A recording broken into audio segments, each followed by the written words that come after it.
गाँव। अभी जिस स्थल पे हम लोग यहाँ खड़े हैं, इस स्थल को किस नाम से जानते हैं?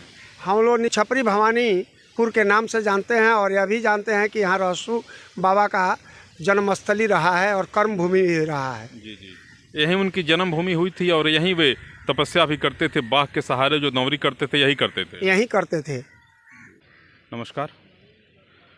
थावे भवानी और भक्त रहसु गुरु, इससे जुड़ी अनेकों कहानियाँ और अनेकों किंवदंतियाँ आप सुने होंगे, देखे होंगे। विभिन्न प्रकार के वीडियोज भी आपको मिले होंगे, अनेक कहानियाँ भी आप सुने होंगे। लेकिन आज मैं एक वैसी स्थली का आपको दर्शन कराऊंगा, मेरे समझ से शायद आप अब तक उससे अनभिज्ञ होंगे। यह स्थली है, इसे निछपरी भवानी के नाम से लोग जानते हैं और यह थावे माँ भवानी के मंदिर से लगभग 1.5-2 किलोमीटर दक्षिण की तरफ स्थित है। आप देख सकते हैं मेरे सामने थावे का वह विशाल जंगल यहाँ से दिख रहा है और थावे जंगल से लगभग 1.5 से 2 किलोमीटर की दूरी पर दक्षिण दिशा में स्थित है निछपरी भवानी का यह मंदिर। देख सकते हैं थावे का वह विशाल जंगल, जिस जंगल में भक्तराज रहसु और जगत जननी जगदम्बा माँ भवानी का प्रसिद्ध मंदिर स्थल स्थित है। आइए, निछपरी भवानी का स्थल है। देख सकते हैं यहाँ विशाल काय पीपल का एक वृक्ष है और पीपल के वृक्ष के सटे बगल में एक छोटा सा मंदिर है। यही मंदिर यहाँ का सबसे पूजनीय और प्रसिद्ध स्थली है। ऐसी मान्यता है कि भक्तराज रहसु का जन्म यही हुआ था और यही उनकी जन्मस्थली थी। यहीं वे तपस्या करते थे और यहीं रहते थे। यहीं बाघों के सहारे वे दंवरी करते थे। आप देख सकते हैं जो यह स्थल दिख रहा है, प्राचीन काल में यह पुराना वन क्षेत्र था। यहाँ से लेकर के और थावे तक पूरा वन क्षेत्र फैला हुआ था। अगर प्राचीन काल की बात मैं करूं और हथुआ महाराजा बहादुर मृगेंद्र प्रताप शाही की बातों पर अगर मैं गौर करूं तो यहाँ से लेकर के और गोरखपुर तक विशाल वन क्षेत्र फैला था। इस वन क्षेत्र की जो सीमा थी, यहाँ से लेकर के और गोरखपुर तक विशाल वन क्षेत्र फैला था। यह निछपरी भवानी का स्थल, भक्तराज रहसु जी की जन्मस्थली यही है और यही वे तपस्या करते थे, यही रहते थे। बाघों के सहारे यहीं दंवरी किया करते थे और यहीं से उन्हें जो है चेरो वंश के राजा मनन सिंह ने बुलाया था। कितना विशाल काय यह जंगल था। यहाँ से लेकर और गोरखपुर वुदसी वन तक एक ही दायरे में जंगल पटा हुआ था। हथुआ महाराजा बहादुर मृगेंद्र प्रताप शाही भी इस बात की पुष्टि करते हैं कि यहाँ से लेकर के और गोरखपुर तक एक ही वन क्षेत्र था। कितना विशाल दायरे में फैला था यह वन क्षेत्र। आइए मेरे साथ यहाँ के कुछ गणमान्य लोग हैं, यहाँ के माननीय जिला पार्षद और हम सबों के अभिभावक आदरणीय श्री ओम प्रकाश राय जी भी मौजूद हैं। रहसु भगत मंदिर के पुजारी जी भी हैं और यहाँ के गणमान्य लोग भी हैं। इनसे मैं बात करने का प्रयास करूँगा और आप सबों को यह दिखाने का प्रयास किया जाएगा कि क्या है इस स्थली की प्रसिद्धि और क्यों प्रचलित है यह स्थल, जो कि आज इतनी ख्याति अर्जित करने के बाद विलुप्तता के कगार पर पहुंच गया है। आखिर इसके लिए जिम्मेवार कौन है, मैं बात करूंगा स्थानीय जिला पार्षद श्री ओम प्रकाश राय जी से, जो यहाँ के पार्षद हैं। इनका भी दायित्व बनता है इस क्षेत्र के सर्वांगीण विकास में इनकी क्या भूमिका रहेगी। आइए मैं बात करता हूँ। नमस्कार। नमस्कार, स्वागत है आपका मेरे इस चैनल में। आप लोगों का भी स्वागत है और धन्यवाद देता हूँ कि आप हमारे रहसु भगत के पुराने जहाँ उनका मकान था, वहाँ मंदिर था, वहाँ आप लोग पहुँचे हैं। मैं भवानी निछपरी गाँव। अभी जिस स्थल पे हम लोग यहाँ खड़े हैं, इस स्थल को किस नाम से जानते हैं? हम लोग निछपरी भवानीपुर के नाम से जानते हैं और यह भी जानते हैं कि यहाँ रहसु बाबा का जन्मस्थली रहा है और कर्म भूमि भी रहा है। जी जी, यहीं उनकी जन्मभूमि हुई थी और यहीं वे तपस्या भी करते थे। बाघ के सहारे जो नौकरी करते थे, यही करते थे। यही करते थे। वहाँ यहाँ बहुत बड़ा यहाँ सभी गांव बसे हुए थे, सभी लोग रहते थे और ये सभी लोगों के समक्ष ये दौरी करते थे। ये भवानी निछपरीपुर। जी। देख सकते हैं माननीय जिला पार्षद की बातों पर अगर हम गौर करें तो इनका कहना है कि बहुत दूर में यहाँ जंगल था और जंगल के मध्य में रहसू भगत का यह घर था।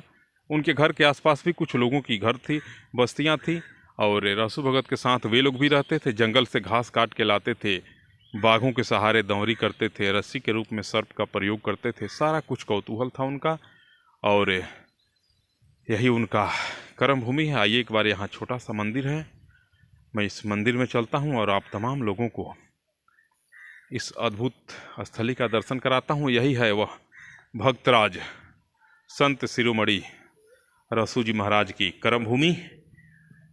आइए एक बार अंदर चलते हैं और यह रहसू जी की प्रतिमा है और यही उनकी कर्म भूमि है। यहीं वे तपस्या करते थे और बाघों के सहारे, बगल में देख सकते हैं एक बाघ भी खड़ा है जिसके सहारे वे दौरी करते थे।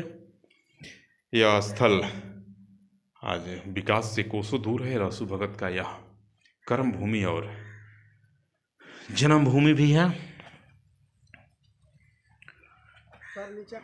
बिल्कुल विकास से अछूता है यह स्थल। विकास के लिए यहाँ कुछ किया गया कि नहीं अब तक? देखिए, जब यह राज हथुआ, जब थावे राज्य जो था चेरो वंश का, जब भीष्ट कर गया तो यहाँ भी सारी रहसू भगत का जो भी था, जो भी यहाँ के लोग थे, सब उनका मकान भी भीष्ट उसी के साथ हो गया और उसके बाद से उपेक्षित स्थान रह गया। और यहाँ से यहाँ का जो पुराना जो मंदिर था वो भी भीष्ट कर गया था और जो तपस्या करते थे वो तपस्या स्थली भी भीष्ट कर गई और गांव भी भीष्ट कर गया। और वहाँ माता रानी के पास उनका एक नया मंदिर जो रहसू भगत के नाम से बनाया गया। वास्तविक मंदिर वह नहीं है, वहाँ वे तपस्या नहीं करते थे, तपस्या यही करते थे ना? करते थे। वास्तविक मंदिर यही था और यही भवानी निछपरीपुर में वो अपना तपस्या करते थे, बांका दौरी करते थे, कतरा से चावल निकालते थे। और यही इस बात को महाराज के पास पहुंचा और महाराज ने पूछा, एक पंडित जी थे, वह पंडित जी से पूछा कि वह क्या हो रहा है। तो वो कहा कि महाराज हमने तो अचूबा चीज़ देखा है, यहाँ बाघ की दौरी होती है, बाघ किसके द्वारा दौरी किया जाता है, कतरा के झूर से चावल निकाला जाता है, सांप को छड़ी बनाया जाता है। और वह पंडित जी ने जाकर महाराज बहादुर को बताया और महाराज बहादुर ने इस बात की जिज्ञासा जागी कि मैं यह किस तरह हो गया और ये बात कैसी हो गया कि भाई हमारे ही राज्य क्षेत्र में, हमारे ही क्षेत्र में इस तरह का व्यवस्था है, इस तरह का बाघ का दौरी किया जा रहा है, चावल निकाला जा रहा है। और ये उत्सुकता बढ़ी और उन्होंने रहसू भगत को वहाँ अपने राज दरबार में बुलाया और उन्होंने पूछा कि आप किस व्यवस्था के अंतर्गत किसके सानिध्य से आप बाघ का दौरी करते हैं, चावल निकालते हैं और सांप का छड़ी बनाकर घूमते हैं। तो वो बताए कि हम माता रानी का मैं सेवक हूँ, माता का मैं भक्त हूँ। उसी समय महाराज बहादुर ने कहा कि मैं आपके माता को देखना चाहता हूँ और माता को देखने का लालसा उनमें जिज्ञासा पैदा हुई और उन्होंने जिद धर लिया और कहा कि आप रहसू भगत जी आप अपने माता को दिखलाइए। वही वहाँ से उन्होंने पुकारा, कड़ी कामाख्या से चलकर पाटन से आमी देवी, आमी से घोड़ा घाट आई। तब भी वो बोले रहसू भगत ये आप महाराज हमारी माता जो है घोड़ा घाट तक पहुंच चुकी है, अब भी छोड़ दीजिए। लेकिन राजा इतना जिद्दी थे कि जिद के आगे वह बवना हो गए रहसू भगत जी और उन्होंने माता को पुकारा। वही रहसू भगत का वहीं मस्तक फाड़ कर, राज दरबार में मस्तक फाड़ कर अपना इस स्थल के विकास के लिए आपके द्वारा क्या प्रयास होगा? आप यहाँ का स्थानीय पार्षद हैं और सनातन के बहुत बड़े मजबूत स्तंभ भी आप हैं। देखिए, हम हमेशा, मैं पूर्व में मुखिया भी रहा, जिला परिषद भी रहा, एक समाज में हमेशा हमको अपने देवी देवताओं पर बहुत बड़ा भरोसा रहा है। जब होश से संभाले और आज तक हम अपने देवी देवताओं, कुल देवताओं, सब देवता पर हमारा भरोसा रहा। मैं जब भी जाता हूँ तो अपना मोटरसाइकिल से गर्दन घुमाकर मैं रहसू भगत को प्रणाम करता हूँ, चरण स्पर्श करता हूँ और आज तक ये उपेक्षित रहा, इसका विकास नहीं हुआ। मेरा अब जिज्ञासा जगा हुआ है कि मैं जिला परिषद बना हूँ, रहसू भगत के मंदिर का, पुराने रहसू जो उनका तपस्वी स्थली है, उसका विकास किया जाए। चलिए बाबा, आपका क्या नाम है? रमासी सिंह। कहाँ घर बा? यहीं पर था, हमारा भवानीपुर में घर था। इसके बाद में गोंदी में हम एजा घर रहे पहले पुराना जमाना। का हो गई घरवा? घरवा सब गिर गया। का है? और देवी जी के जो मस्तक फाड़ के जो दिखाए राजा को, तो सब नाश हो गया जितना राज दरबार का। तो वो तो थावे में मस्तक फरले रही दुर्गा जी। यहाँ भी जो यहीं से तो गए थे वो। तो ऊजा देखौली तो ईजा घर गिर गई। हाँ, यहाँ मान वो बुलाए, वो राजा महाराज बुलाए उनके कैसे क्या करते हैं, तो ऐसा ऐसा बात है। हाँ, तो उसके बाद में जो है वही जो है साधु ने बोला जी हम जो भक्त है उनका देवी जी का, हाँ इसी से हम एक करते हैं। हमारा घर है भवानीपुर, यहीं पर थे वो। हम लोग के भी घर यही था। अब कहाँ बनौले बने? अब गोंदरी में एजा आई लेकिन ना आई ले जमीन भाई हम क्या का करे आई ले? अब खेती होला, पूजो कर ले। पूजा करी ले। हाँ, कब कब? अब डेली पूजा करते हैं, नहाते हैं, धोआते हैं, पूजा करते हैं। देखिए थावे जिस व्यक्तित्व के पुनीत कर्मों से आज पूरे दुनिया में एक अमिट छाप छोड़ गया है। थावे की ख्याति आज पूरे विश्व में फैली हुई है। वह थावे अगर किसी व्यक्ति और किसी स्थल के नाम से आज पूरी दुनिया में किसी परिचय का मुहताज नहीं है तो वह यही स्थल ही है। इसी स्थली पे भक्त राज रहसू जी का जन्म हुआ था। वे यहीं रहते थे और यहीं से राजा के बुलावे पे वे राज दरबार में गए थे। आइए मेरे साथ रहसू भगत मंदिर के पुजारी जी हैं, इनसे बात करते हैं। क्या शुभ नाम होगा बाबा आपका? अशोक पांडे। क्या रहस्य है इस स्थल का? इसका रहस्य है कि प्राचीन काल में ये जगह का नाम जो है खतियान के अनुकूल भवानीपुर था। और भवानीपुर में ही रहसू बाबा रहते थे। इसी स्थली पे जन्मभूमि स्थल है ये। आसपास में गांव था, ये भी एक गांव था। जब ये गांव समाप्त हो गया, नामो निशान हटा, तो सर्वे जब आया उसमें इसको जो है निछपरी भवानीपुर घोषित कर दिया।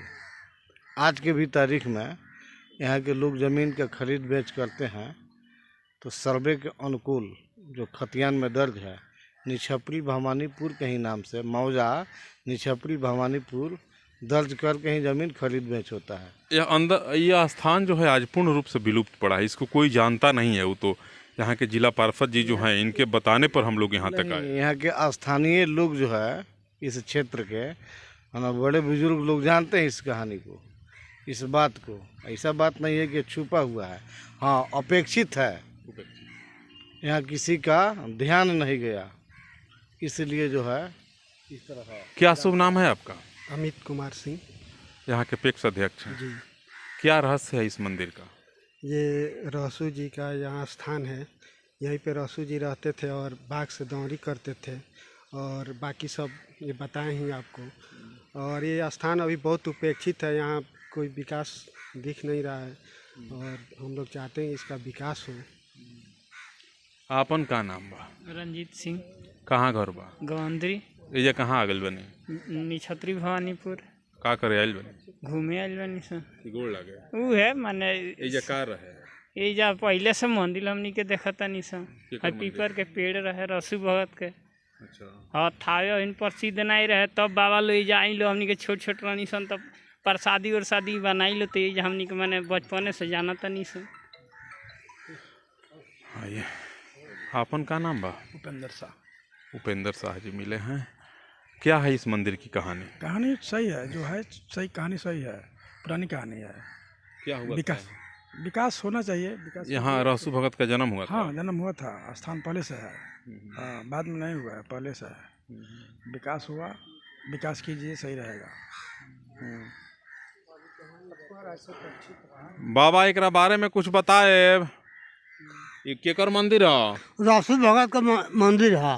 अच्छा। आज इतने जानता नहीं रहसू भगत एजा दवाई करस, कतरा से मनसा धान निकालस। ओकर बाद राजा के यहाँ बालाहट भल तो राजा बुलौले कहले राजा जी अपना देवी के देखाव तो राजा। देखिए रहसू भगत की कर्म भूमि, जन्मभूमि और इसी स्थली के नाम से और इसी स्थली के कठिन तपस्या के बदौलत थावे आज पूरे देश में प्रचलित है। देश कौन कहे, विदेशों में भी इसकी ख्याति है। मंदिर के प्रांगण में एक बहुत विशाल पीपल का वृक्ष है।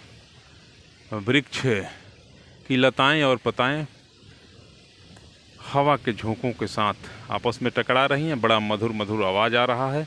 बिल्कुल प्रकृति की गोद में बसा है यह स्थल। इस स्थल का विकास नहीं हुआ।